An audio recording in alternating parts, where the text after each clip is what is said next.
Hi, everyone. This is Mark. And I'm Mike. And I'm Jeff, and you're listening to What Do We Know? So, you guys, let me tell you something that happened this week. We were looking at Facebook, and there was this picture of a blue waffle. And one Oh, of the things that it said was, if you take away all of the organically, chemically treated, and you just leave it with organic wheat and all the stuff organically, you would not have a white or brown waffle. You would actually have a blue waffle. And my wife and I, we had a discussion, and I was saying, like, that doesn't make any sense. Like, wheat is not No, it's brown, any other, isn't it? it's like, yeah, it's like a brownish, whitish color. So what the heck does this thing, like, what the hell is this? So we've been thinking about it for a while, and then my wife, of course, Made a blue waffle? went online and Googled it. typed in blue waffle. Well, that's what I'm doing right now as well. Whenever I answer the phone, I'm like, hello. What pissed you off? it's a great argument to have. I love my mom, but I think she's half crazy for doing that. How dare you? Do you work with your girlfriend, Mark? Or your wife, Mark? I keep them separated. Sometimes I call people, they don't answer the phone. I'm like, Wrong number, click. Well, he's not that smart. But sometimes he sounds like he knows what he's doing. yeah. Go. So therefore, you're an ass, and I don't want to talk to you anymore. Yeah, but what do we know? I see an told you. Urban Dictionary post. We got Oh. trolled pretty bad. Yeah. Don't, listeners, I know you're going to do it anyways, but if you don't know what a Don't. blue waffle is, don't search this term, especially at work. Turn off Google Images. You don't want to be looking at this. So Yeah. wait, I'm confused though. The whole point of this was to have To people do exactly what search happened. for blue waffle. That's brilliant. Yes, That's It is pretty one. It was a great troll because usually I look out for that kind of stuff, and it totally caught me off guard. dude. I'm like impressed by that kind of troll. I like was it. good. I mean, typical trolls. I'm getting so sick of. But why is it? So there's a post here called "The Blue Waffle Myth" on Women's Health Magazine or Women's Health Foundation.com. Do you think they got trolled just as hard? Oh boy. Oh, That's a good maybe one. not. It's actually talking about blue waffle disease, Uh, which I'm not going to get into because the first images that show up for me are actually blue waffles. So, but then Also, it's do you have to, different types of blue waffles. when we talked about food at the hospital, how often do you have to deal with blue waffles at your hospital? Oh, don't even want to get into that. Oh, blue waffles, man, trolls. I'm trying to think of if I've actually had very good trolls at all lately. I think trolls for the most part are getting so boring. Like internet trolls are getting so boring lately because it's just a bunch of like spam or something, or completely talking off topic, but there's no like real good. I don't know. I wish I could think of a good example to be like. Well, I think what sort of happened is that we're so expecting of trolls that they don't catch us off guard like they used to, and maybe some of the jokes are just not nearly as funny. Hold on, Mark. I just got a free iPhone. I just got to click this link. Yeah, I'm with Mark on that. I think it's just like the younger people and most people who are on the internet all the time have been raised with it, and we're just, our sensors are always looking for that kind of stuff. I mean, Rickrolling was when I think trolling came back a little bit because it was misdirection. It was complete misdirection as opposed to just like, look, you won something that's obviously like, them just trying to, steal your emails and things like that. Right. But yeah, Rickrolling was actually kind of entertaining because it was like, oh, look, some cool cat video. Oh, Well, type of deal. But well, I do like the Google April Fool jokes that they do every single year, even though it's expected. It's nice to see like the variety of thought and preparation they do for they're trolling. And Rickrolling was, I think, Google who did the first Rickroll. Was it really? Yeah, I think so. I think you're right. Good job, Google. Good job, Google. Well, they're the company that also, like, for one St. Patrick's Day, they changed all their milk to green milk or something like that in their cafeteria. And Google supposedly, I don't know if it's true anymore because, with the economy changing, I have no idea, but they were known to be one of the greatest companies in the world to work for because they're very employee oriented. They expected a lot out of their employees, but they gave them, like, free vending machines because we know you need to be, like, happy and fed and not thirsty to be productive, and mandatory like barefoot days or whatever just to change things up.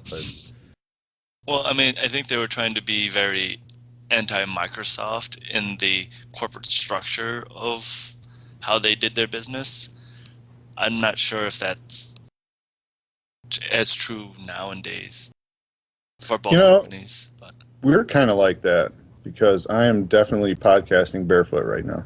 Really? Oh, I'm in my pajamas. Yes. So. Yeah, me too. Working from home definitely has its advantages versus the corporate structure, I'm sure. But and just like most online ventures, we're not making any money. So Right. So speaking of the old spam sites to steal emails and things like that, I got a phone call yesterday, 2 days ago now, somewhere in that time frame, from my credit card company telling me that somebody from an unauthorized number tried to call them and get access to my account. And she says, did you call any time in the last couple of days from a number that's not, associated with your account, not your, your cell phone or whatnot? I was like, no. She says, well, don't worry, they didn't get very far. It's not even in regards to your current active account. They were trying to use your old account. And I was like, what do you mean they're trying to use my old account? So I had lost my credit card at some point about 6 or 8 months ago. So I called the fraud protection line, got it replaced, went through all the old charges, made sure nobody had actually used it, but I just, lost the card. So I'm like, no, sweet, nothing's got used. I just need a new card sent over here. So the lady kept saying something to me about, well, don't worry, they didn't get far. And I was like, can you tell me what number they called from or what they were trying to do? And she was like, no, I don't know any of that information. I just know that they were trying to get information on get access to your account and make purchases through this old card, but they couldn't get past all the security steps. She's like, so I'll go ahead and make sure that this card is like deactivated. Now I was like, I lost this card. It was a replacement. I got a replacement card for this one. Why would this even be associated with my account anymore for somebody to get access, even try to get access to my account with? And she's like, well, I'll make sure it's deactivated. And I'm like, how is it not deactivated the second I called because it was a stolen credit card? Which it turns out, it's not even that somebody found this credit card, because I ended up finding it a few months later. It was actually had fallen out of my wallet into my backpack in like a bottom little cubby on my backpack. So nobody else has had my card. It's always been in my possession. So I don't think it's that. Okay. It's not like somebody found my card. So I don't know what happens when you lose a credit card or when you have a credit card stolen. I assume that it gets nixed from your record forever because of the fact that it's stolen. Therefore, people might have the information on this card. Wait. Yeah, but in a world where data mining is so important, if they just completely erase the credit card off your record, like they wouldn't have your purchase history going back forever. Well, I think they just transfer it into like the new card. Well, I think what Jeff's saying is that's really disturbing is here's a card that he hasn't used 6 months, but nobody had access to it. How did someone basically have the information on the card? There's data breaches that happen everywhere. So, I've got 5 or 6 years worth of credit card fraud protection from multiple different companies because I used my credit card at Target a couple of years ago and they had a big data breach that my card might have been part of. I used my card at Home Depot like last year, so I got more. So the fact that they got the information from my card to make a call, the nice thing is I know it's not that somebody found it and was physically trying to use it somewhere, but it's probably just because they mined it out of one of these data breaches that happened. I'm not that concerned about that. I'm more concerned with the fact of Why is this lady calling me to ask me if I tried to authorize use on a card that I had called and got canceled because it was stolen? One of the things that's making me pissed off again is that a lot of companies like Walmart and CVS is now trying to nix Apple Pay. And I'm not a huge fan of Apple, as you know. I didn't even know Apple had their own pay system. Well, one of the things that Android and Apple are trying to use the smart chip. I forget what it's called, where you just sort of tap it instead of actually handing out your credit cards. And it's sort of like a quicker way to pay. Apple really streamlined it with basically using your thumbprint as your PIN number. And then I think what you first do is take a picture of your credit card. It gets all the information. You put in the PIN, and I think it's related to your thumbprint. Actually, I don't use Apple Pay, but basically it's a lot more secure because the place that you're buying, like let's say Walmart, they don't actually ever get your credit card information. It goes from your phone saying that I approved this purchase directly to Apple or your credit card company. So they don't, nobody actually has an opportunity to get your credit card information, and I think that's much more secure. But you basically just now added another layer of parties to the purchase mix. Versus back when it was cash, it was me with cash to, let's example, Walmart. Here, Walmart, here is my money. Then you get into credit cards, and it's, here, Walmart, here is my credit card. I swipe, it goes to credit card company as my intermediary, then goes to Walmart. Now you've added Apple Pay, so my credit card is linked to Apple, which then pays Walmart? Well, not exactly. It's just an application that uses your iPhone, but I don't think Apple does anything with the information that goes through. I think it goes directly to your credit card company, and it is much more secure. Places like Walmart, they don't want you to use Apple Pay because they want you to use their own credit system that tracks what you buy. So they want to data. Basically, these companies want to data mine you.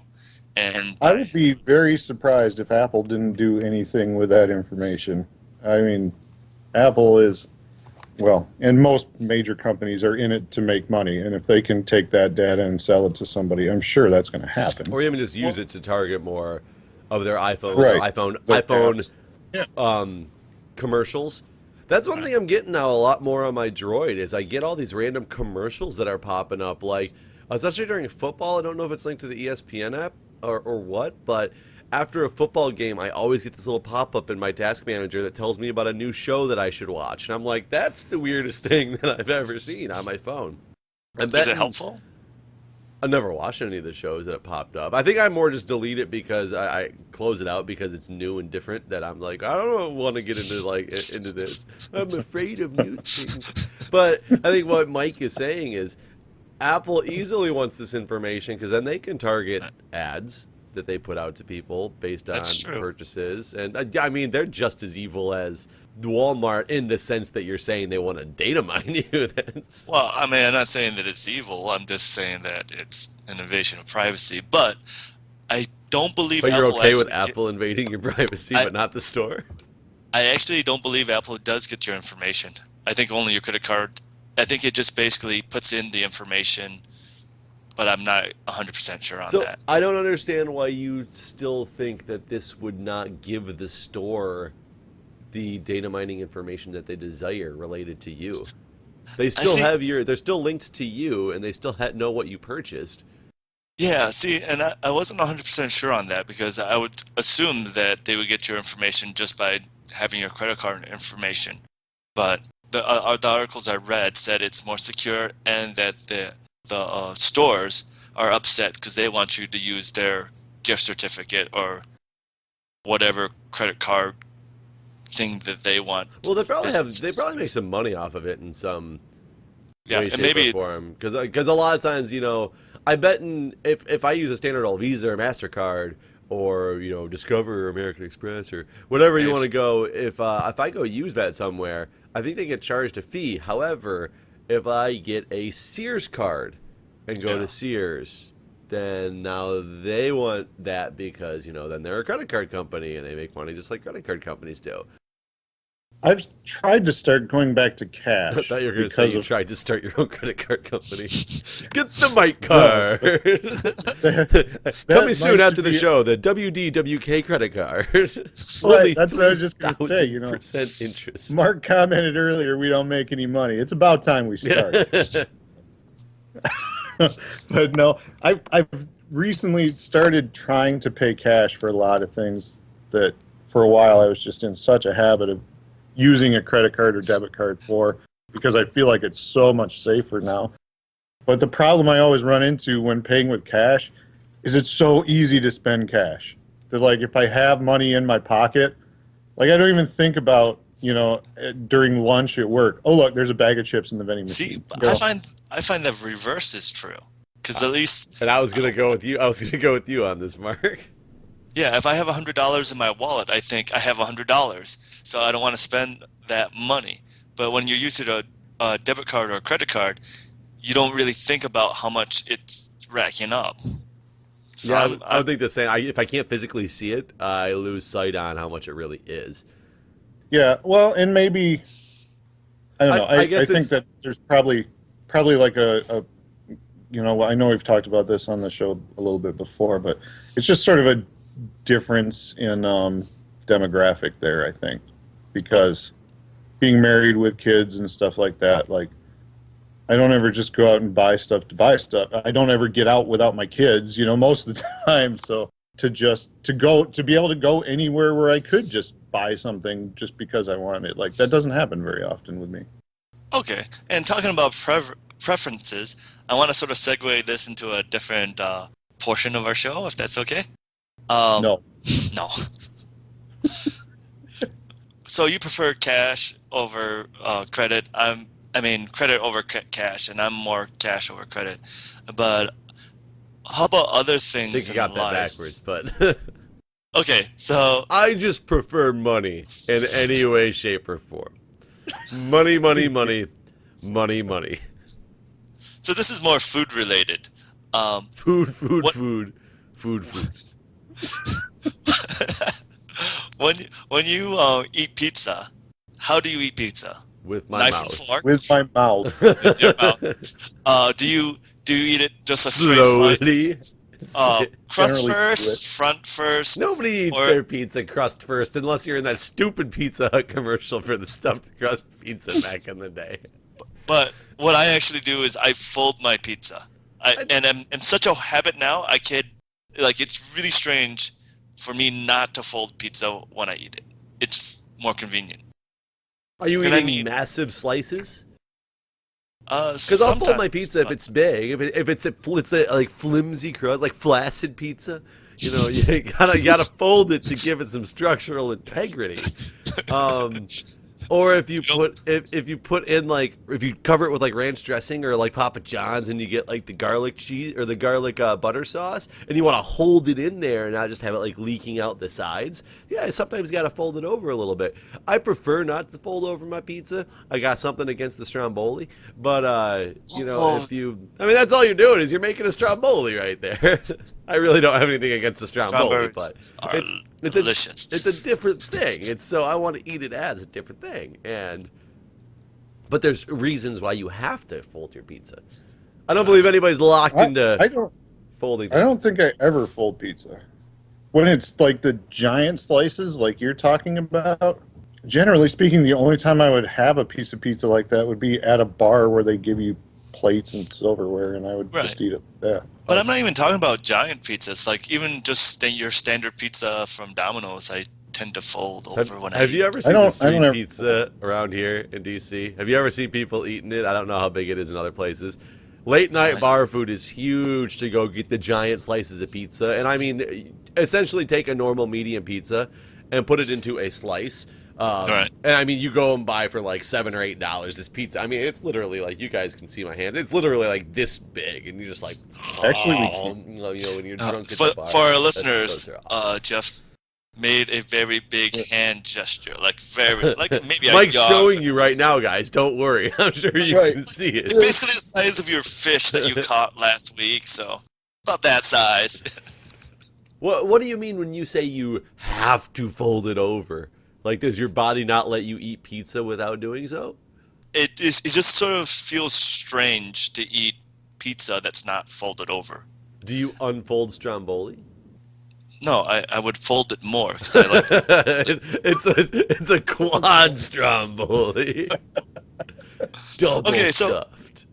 how about I think it's just eating habits that you get into.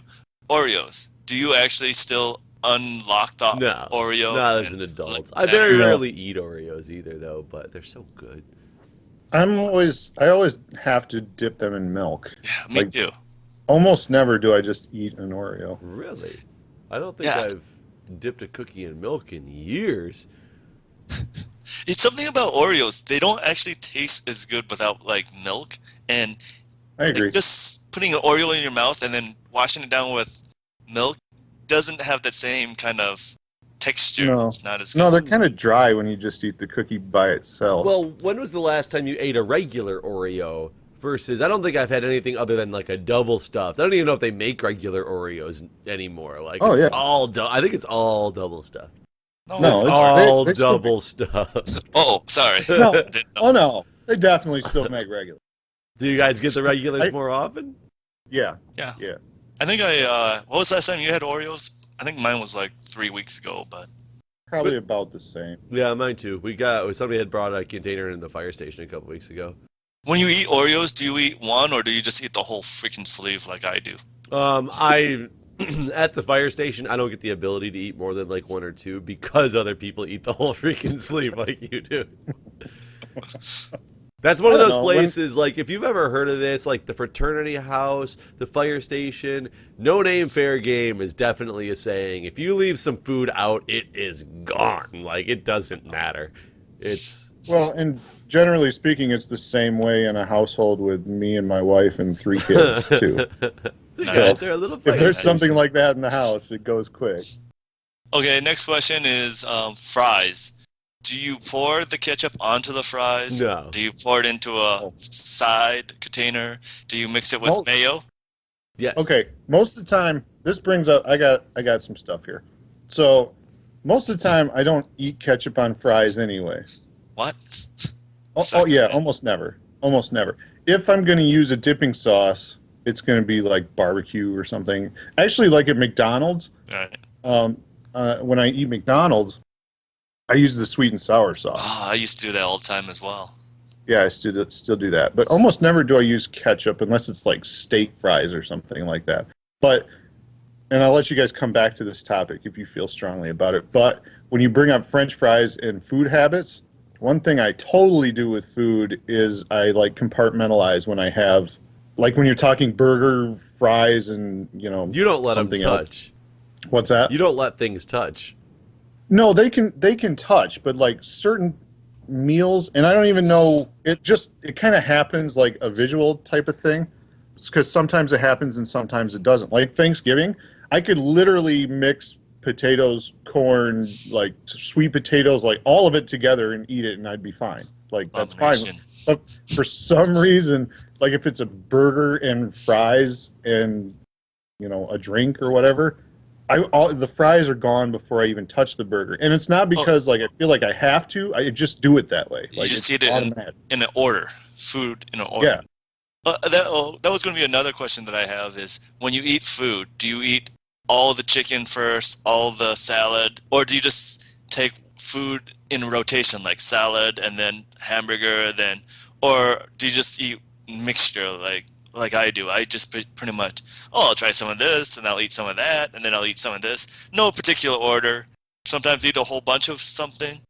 I will eat things, like Mike said, I'll often eat the fries before my burger, but it's because the fries lose heat faster.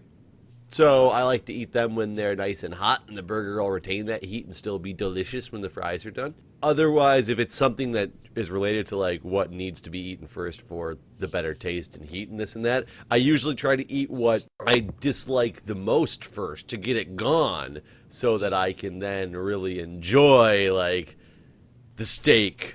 You made me sweet potatoes. I do some of that too. See, I see the reverse logic of that, though. I mean, I understand. I want to end the meal on a high, man. I understand that logic, but when you're hungry, right? I didn't say I was starving. If I was starving, I wouldn't care. I'd be like, yeah, eat food. That's when food tastes the best. So I want to eat the best food because, like, pretty much after you start eating the fourth or fifth bite, your memory and your experience of eating is sort of just blends all together.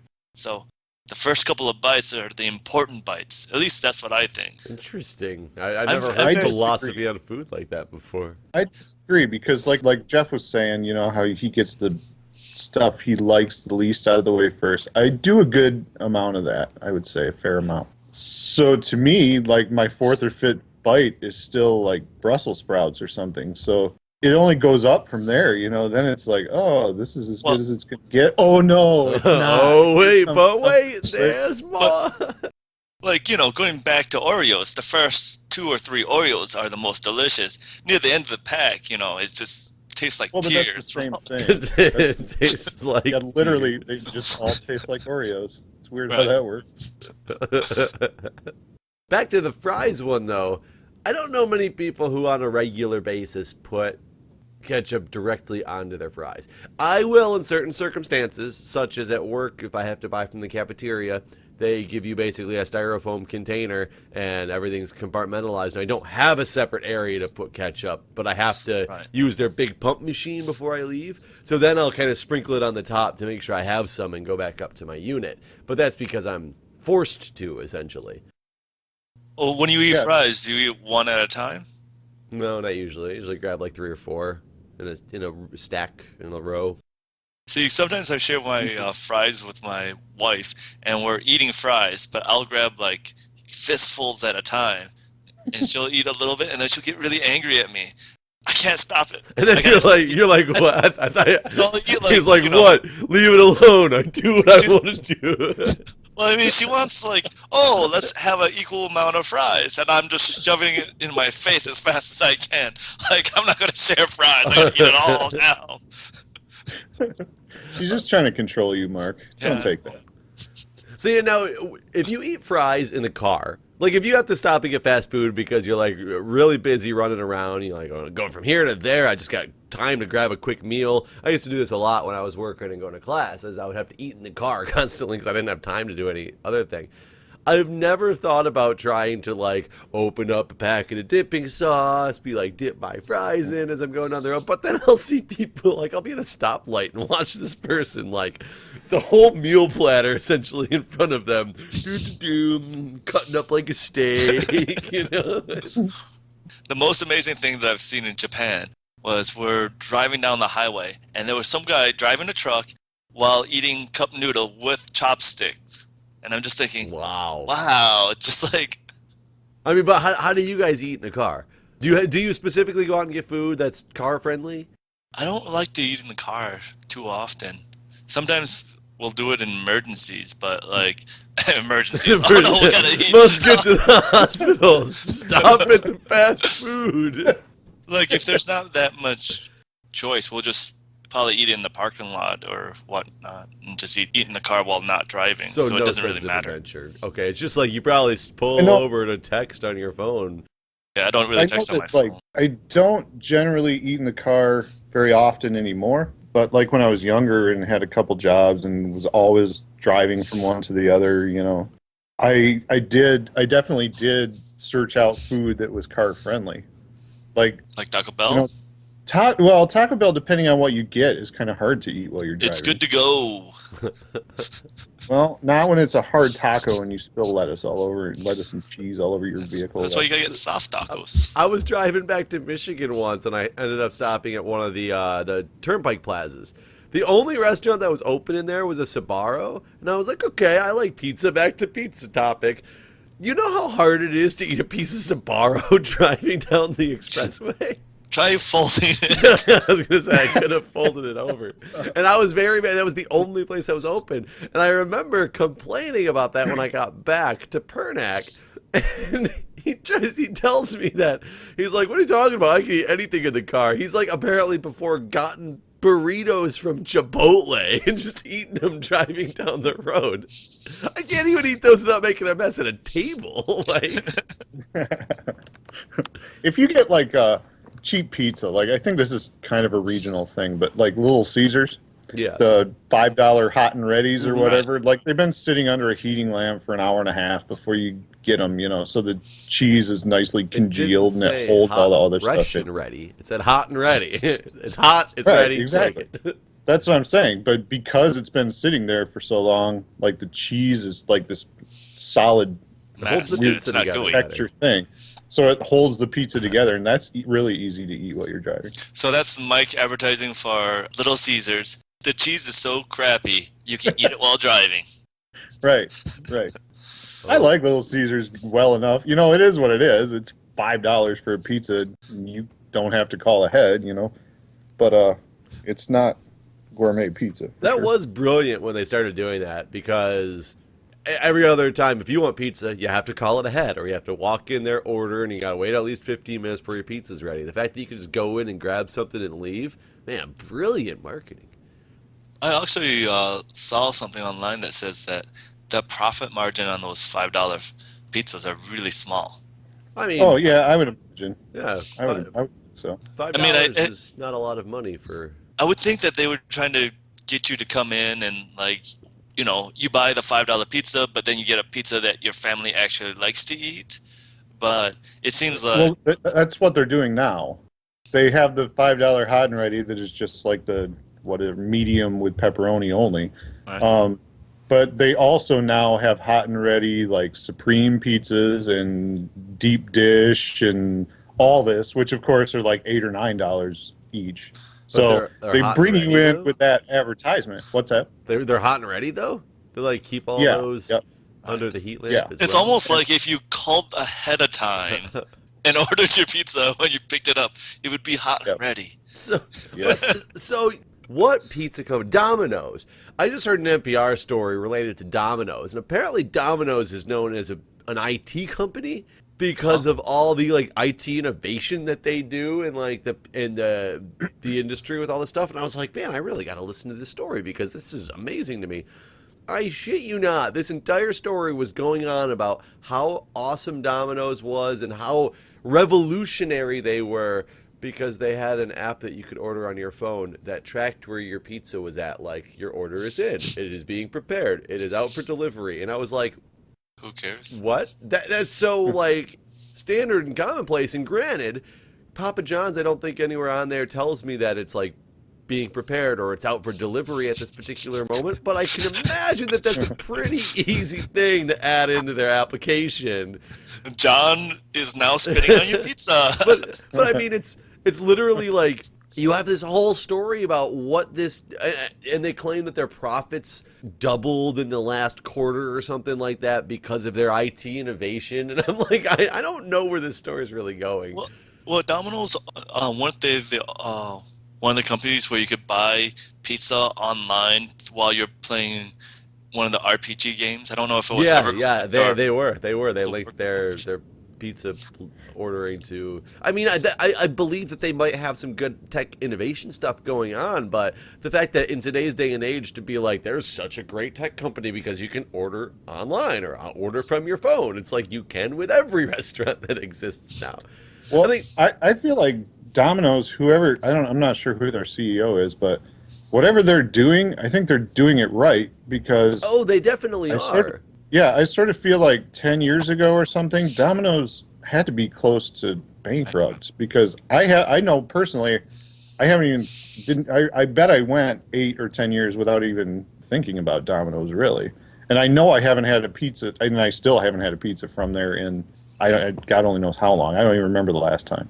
But at least now they're back on my radar, whereas for a long time they weren't. But you know why? Same with Pizza Hut. But you know why Domino's back on your radar? It's because their advertising campaign, they changed the way they make pizza. They went from, they literally were, and they straight up admit, they said, we used to be in their commercials. They're like, we used to be the quick, get it to you now, and we realized that was cheap and low quality, and now we're changing our image. We want to be a high-quality pizza place. Yes, it's going to take longer, but you're going to love the product. That was their advertising strategy, and it worked. It's not because they're a tech guru that's out there making IT innovations that rule the world. Okay, and probably Isn't my Pizza last... Hut actually closed? Pizza Hut? I don't think so. Maybe not, because I actually saw something on Book It a while ago. A little while. You guys remember Book It? No. Are they closed? No. Book It was the Pizza Hut promotion that if you read books in school when you were a kid and you got like the free personal pizza, the Book It Club. What? I would totally take advantage of that. You got No. Pizza Hut Book It program. Although you guys know me in high school, I wasn't reading a whole lot of books. Well, this wasn't high school. It was like elementary to middle school. Do you think I could use promotion now? Because I read a frick ton of books now. The reading is different than listening to books on tape, Mark. Well, I do both, but it's a little harder to do read. you read along with the book on tape? Yeah, I have to read like in middle school, or even I had a college class where we read the Odyssey. Yeah. And we read the Odyssey you walked into class and the professor read you the book and you walked in and like followed along. Oh, don't you hate the classes when you were a student where everybody had to take turns inside of class where they had to read like a paragraph and then the next student reads the paragraph? Yes. And the teacher didn't do any work that day because she's just correcting any... You know, this is what baffles me about human understanding and comprehension recognition. I don't even know what you call it. So we used to read all the time, middle school. I don't even know if it was in high school. Maybe it was just middle school, but doing exactly what you said. And if you read something that talked about like 5,280 feet, and then it would in parentheses say like how many yards it is or how many meters it is or whatever. And usually you skip over that part that said the parenthesis and the other, and everybody would always skip over that part because they were smart to realize you don't need that. But then you'd always get that person where there'd be a parenthesis to show like this whole sentence about something else, and so, there was always that person who got to that paragraph and just skipped that entire thing because they associated parentheses with must not read. It would skip right on over it. And I don't know if I'm crazy, but... Oh, also audiobooks nowadays, they read all the parts of the book. So if it's like, let's say a number, they're talking about pi or something, and it says, oh, pi to the 20th place, and they'll read every single number. I find that really annoying. But if it's in the book, if it's written that way in the book, you got to read it, right? I sort of understand, but at the same time, almost every reader just sort of skips over it. Maybe people really want to know pi. Back to food, pie. Well, well, when you guys go to a restaurant with, let's say, your friends or whatever, do you feel compelled to order different dishes, different meals? Depends on how close I am to them. Some people I want to share. I want 2 different dishes so that we can both share. Yeah, so I do this a lot with my wife.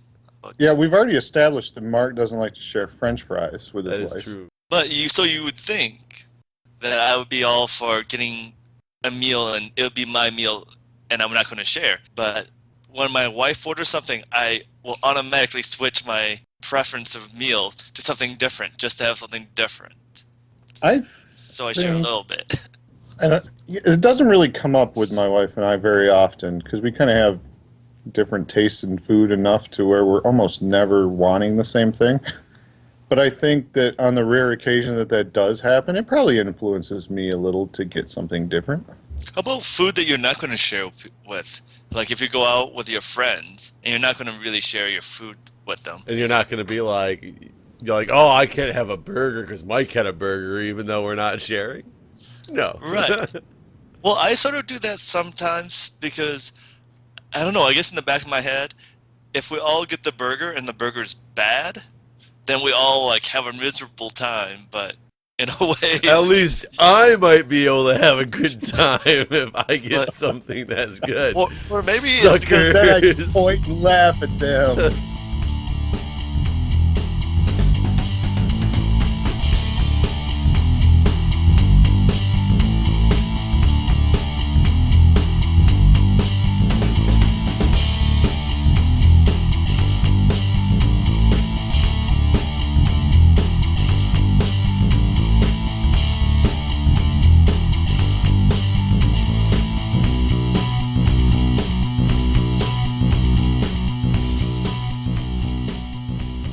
If you enjoyed this episode, be sure to download all the episodes of What Do We Know from wdwkpodcast.com. If you're listening to us on YouTube, be sure to hit that subscribe button. Thank you.